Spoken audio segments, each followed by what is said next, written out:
Hey, what is up guys? Welcome back to the channel and welcome back to Gran Turismo 7. We're going to continue our update 1.52 coverage, this time covering all 5 of the new events that came with update 1.52. So there were 5 events in this entire update. Now 3 of them are actually included in the brand new menu book. So this video is going to work a little bit differently. So yesterday I released my Evolution Meeting menu book guide that took you through all 3 of the new events that were included in the Evolution Meeting. Of course, that takes up 3 of the 5 events from this update. So the way that I'm going to work this overall guide itself is that I will cover the 2 events that I haven't already covered first in this guide. So we'll see the GTR Cup, then we'll see the Sunday Cup, and then we'll get into the already recorded menu book events. That way you're seeing the fresh content first and then the content I've already covered second. However, it still compacts it all into a nice handy little guide that covers absolutely every single one of the 5 new events with update 1.52.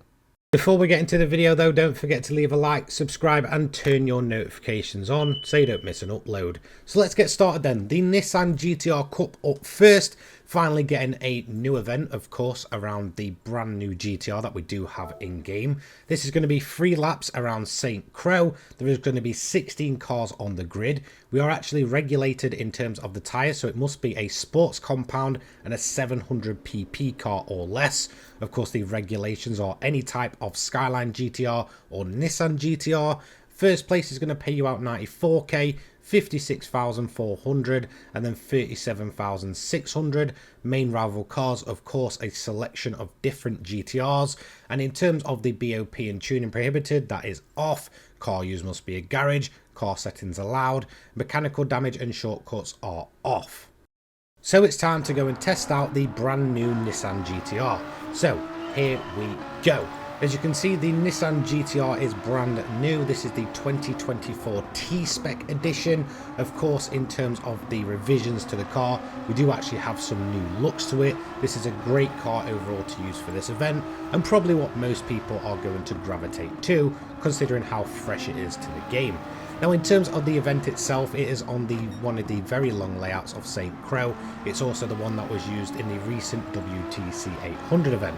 I am personally not a fan of this track at all. However, I will admit it can produce some decent racing. Now, there are plenty of overtaking opportunities at St. Croix. Some sections can be rather quite tight. Other sections like here really open up and let these faster cars massively stretch their legs. So you're probably going to be doing a lot of your overtaking quite early into the race. 3 laps is very, very lenient in terms of the time it's going to take you to actually get through the grid. Now, the GTR you're seeing here is tuned to around about 650 plus pp. So we're not even anywhere near the 700 pp cap. So honestly, that is massively lenient again, once again, in terms of the actual scale up that we can do with a lot of the Nissan GTRs, including the Nissan Skylines as well. While certainly some of the cars on the grid are running some serious upgrades, a lot of them are actually going to start a lot further back from some of the more standard and stock vehicles. In fact, I would go on to say that both of the GTRs that are the T-Spec models are actually not running any upgrades whatsoever. So a lot of them will start falling back as time goes on. The main ones you want to watch out for seem to be the premium edition GTRs, which seem to be running some serious upgrades and will start making their moves as the race actually goes deeper into it. However, by that point, I'm assuming most of you would have done and dusted this event by a long shot. As you can see, we're going up across the line with a decent gap of around about 14.5 seconds. Overall, it is definitely the most lengthy event of 1.52. However, considering just how varied the grid is and how some of the upgraded cars seem to start quite a far bit back, by that point you'll probably be way up the road and shouldn't have too much trouble at all. I did it in a time of a 10 minutes 15.735. In terms of the payout, of course, with the clean race bonus, it's not too bad at all, 141,000 credits. So, of course, in terms of my opinion for this event, I did enjoy it. Of course, like I mentioned, I'm not the biggest fan at all of St. Crow. I think it can be at times far too open, at other times far too blind in terms of the corners, and I just don't think there's that original flow that we see with some of the other original GT tracks.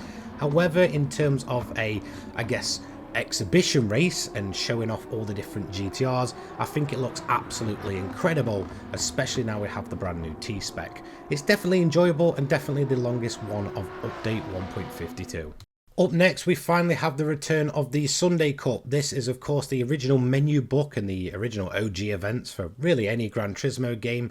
Very open, this one, and it's actually the first post-launch event we've ever had for them. So, of course, we have a 2-lap event, 12 cars, road car, very open regs for this one, 27k for first place, main rival cars are likes of the Demio, Fit, Aqua and Prius, and of course the typical rules apply. Of course, this event was aimed at the Toyota Hiace van, and that's exactly what I'm going to use. I would recommend a few slight upgrades though, as it is going to be very, very slow without anything on it at all. So a little bit of, weight reduction, maybe a bit of speed, race exhaust, etc. is really going to help you out here. Now, in terms of the event, of course, it's a very straightforward 2-lap sprint. However, I will happily admit that I genuinely did enjoy my time here. Now, honestly, you don't really need much of a guide here, so I'll go into giving you my opinions. I am a sucker for some of these slower cars in Gran Turismo. Honestly, I'm an original Gran Turismo player, so starting off in some of these slower vehicles really is just an absolute blast, and it's great to just throw around some absolute sheds. It's what Gran Turismo is all about, and I really do appreciate that Polyphony even got in on the joke of the van being in game. As you may notice, the sign writing on it does say Bullet Express, so of course a delivery van. So do you know what, props Polyphony for actually kind of making a joke out of your own kind of in-game feature. But yeah, I know a lot of modern Gran Turismo fans will go on to say, well, where's this GT car? Where's that GT car? Look, licenses are a major thing, and honestly, Gran Turismo's never always really been about the fastest cars in the game. A lot of the charm from Gran Turismo always came about working your way up from these absolute slow sheds, some weird and random Japanese obscure vehicle that you've never heard of, and honestly, that's where the likes of the Hiace and the Sunday Cup really stand out for me. It's just a shame that we don't actually get longer events with some of the slower vehicles in games. Honestly, I would love something like the 24 Hours of Lemons, where we just go into it with some absolute shed and have to compete in a, endurance type event. That for me would be fantastic. But for now, the likes of the Sunday Cup and the Clubman Cups absolutely will do. But at the end of it, the Sunday Cup has no restrictions whatsoever, so do you know what? If you want a guide for it, just use whatever you want. I'm sure you'll find a way to first place. As you can see, I completed the event in the van in 3 minutes 49.016, with a fastest lap on lap 2 of a 1:52. Now, in terms of the payout for this one, relatively low, 40,500 with the clean race bonus, and of course, first place. So opinion time, did I enjoy the event? Well, yes, of course, I had fun throwing the van around, and of course it's just a typical 2-lap sprint for the Sunday Cup, but that's where the charm is to Gran Turismo.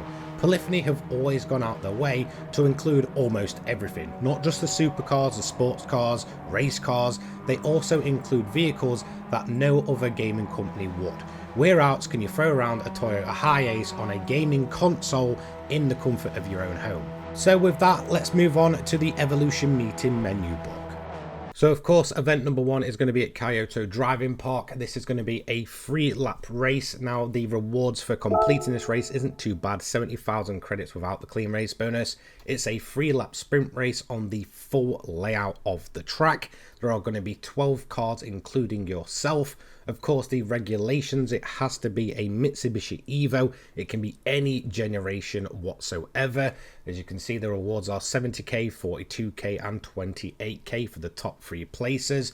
Your main rivals are going to be a mixture of Evos. BOP and tuning prohibited is off, must be a garage car, car settings are allowed, and there's of course going to be no penalties or damage. So let's get started with event number 1, and this is definitely going to be the hardest of the 3. Overall, the layout itself is fairly long, deceivingly so, and quite complex, so it's all about just trying to pick your opportunities to get those overtakes done. Now, there's not too many cars on the grid, However, it does seem to go back to that day one issue of having a very spread out grid. So just be aware that you may start overtaking quite a bit at the start, and then there'll be a huge gap in the sort of middle of the pack before you get yourself up into second place, and then there's a huge gap once again to the main lead car. So it is quite strange that they've kind of gone back on their ways, something that disappeared recently, and just done this huge gap to gap to gap chase the rabbit style event. This was something that was sort of disappearing in some of the more recent events, but it's definitely back for the Evo Meeting place. Now, in terms of the car itself, you're definitely going to need something that does have some fairly decent upgrades to it. A lot of the Evos in this race are massively upgraded from standard. I first went into it with a standard Evo 8, of course that being the new vehicle, and quite quickly found out that that's definitely not the way you need to tackle it. You will need to strap up your Evo with some decent upgrades to be able to take on the AI themselves. Now, in terms of the actual layout itself, most of your overtaking can be done in the sort of straighter, more quicker sections. I do find that the AI tends to go extremely slow through some of the very slow corners, more so than they should typically do, and then all of a sudden they can't get themselves going as quick as you can. So take advantage of that, get a good drive out of the corners, and then pick them off one by one. As you can see, I took the lead towards the end of lap 2, giving me the final lap to sort of stretch my legs and sort of, you know, really get that lead pulled out. In the end, we completed the 3 laps with around about a 7-second gap, and of course that is going to be event number 1 for this menu book done and dusted. We did it in a time of a 7-minute 37.265. Our fastest lap was on lap 2 with a 2-minute 30.976. So in terms of both of the tarmac events, it's 105,000 credits with that clean race bonus. It's the same for both Monza and Kyoto Driving Park, so not too bad for time spent to credits awarded. Now, in terms of event number 1, I would certainly say this is the most difficult of the bunch, and I think it's just due to the layout itself. I am not the most confident driver at Kyoto Driving Park, and the full layout, especially in reverse, is deceivingly long. It can feel like forever to just do one single lap. In terms of overtaking the AI, they are incredibly slow through the slow sections, and that's where you want to get a good run out of the corners and just start picking them off group by group and one by one. So let's head over to event number 2 for the menu book. This is going to be the Evolution Meeting, this time at Monza. So a 4-lap sprint race this time, so we do have an extra lap on top, but in terms of the overall time, it is roughly the same as what we saw with Kyoto Driving Park. Once again, the reward is 70,000 credits for first place. So in terms of the event for this one, it's going to be a 4-lap sprint race. Once again, we do have 12 cars on the grid. The same regulations in terms of the cars must be an Evo, the same payouts, and the same main rival cars. Once again, we do have the shortcut and wall collision penalties off. So let's move into event number 2. This is actually going to be the final of the 2 tarmac events. Now overall, this is definitely the easiest event of the bunch. Monza is quite a wide open track, it's a very fast track, and again you're going to be able to take advantage of that top speed, especially if you've got some decent upgrades on. Now in terms of the AI's top speed, you're looking around about 150 to 160, so if you can exceed that and accelerate to it even faster, then you're going to absolutely blast through this grid no problem at all. And with just how easy it is to get overtakes done at Monza, considering it's quite wide open and quite a fast track overall, of course the tempo of speed, you shouldn't really have too much of an issue getting your way through that grid. There is a lot of opportunities here, as you can see there on the actual footage, just how inconsistent the AI is out of corners, so really take advantage of that and give yourself a good run for the really fast sections. Again, it's all about getting up to the top speed as fast as possible and topping out at just over 160 plus miles per hour. That is going to be the sweet spot to be able to get these overtakes done and dusted. Now in terms of the actual event itself, it really isn't too bad. Like I said, this is the easiest of the 3, and I don't think too many people will have too much of a problem really getting any overtakes done here. It's the exact same as event 1, but I would say overall worse in terms of the spread amongst the cars. You will notice that P1 will be way up the road in comparison to anything else, so just bear that in mind.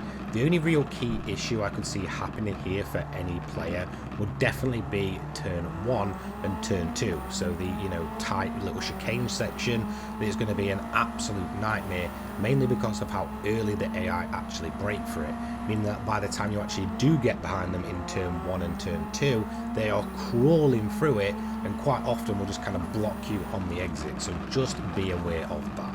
So as you can see, we got ourselves into P2 after only 2 laps, and this was the point where the AI was way up the road. It was just ridiculous how big that gap is, and it's going to continue to grow.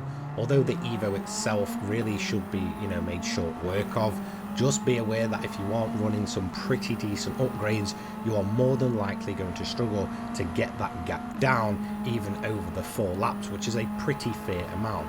Even in the end, I managed to build up a gap of 12.5 seconds to second place. So again, just ensure you are upgrading your Evo. As you can see, I came with a time of 7 minutes 38 seconds, 0.869, and a fastest lap on the final lap, lap 4, of a 1 minute 54. Now, in terms of the actual payout, once again, it stays in line with the other tarmac event, so 105k with that clean race bonus, and we're also going to get a daily driving marathon on top of that. So in terms of this event itself, definitely the easiest of the bunch. Like I said, just be aware that the spread is even worse during this event, so P1 will probably be way up the road by the time you do get to him, and turn 1 can be a little bit mischievous considering just how slow the AI are and how much they'll crawl through that section and then start blocking you on the exit. So just be aware of that, especially if you're trying to get that clean race bonus. So here we go for the third and final event, quite a bit different this time. This is at Colorado Springs, of course, a 4-lap dirt rally event. 72k in terms of the payout, so you can squeeze out another 4,000 credits, and then, more than usual. Once again, we do have the same regulations, of course, different payouts, and the rival cars actually do remain the same. However, of course, they're going to be running dirt tires, which you must run to enter this event. Now, honestly, I would just grab yourself a second Evo, so you don't ruin the sort of tarmac build you've gone for. That's exactly what I did here. You want to raise up the suspension so that you've got enough ground clearance and you can land the jump safely. Colorado Springs are notorious for a lot of the bumps being quite awkward to land, and they'll throw your car about. Of course, thankfully, we do have improved physics since 1.49, so dirt driving is much better than it ever was before that update, so it is more consistent overall, but that won't necessarily stop you from, clattering a jump, even in the slightest wrong way, and it'll just kind of send you flying. So as long as you're competent on the dirt, and of course as long as you've got your car tuned correctly, that being a decent spongy suspension that can absorb those bumps, and of course a shorter gear ratio considering the actual layout of Colorado Springs, then you shouldn't have too much of a problem here. However, you will notice that once again the spread of the grid is here.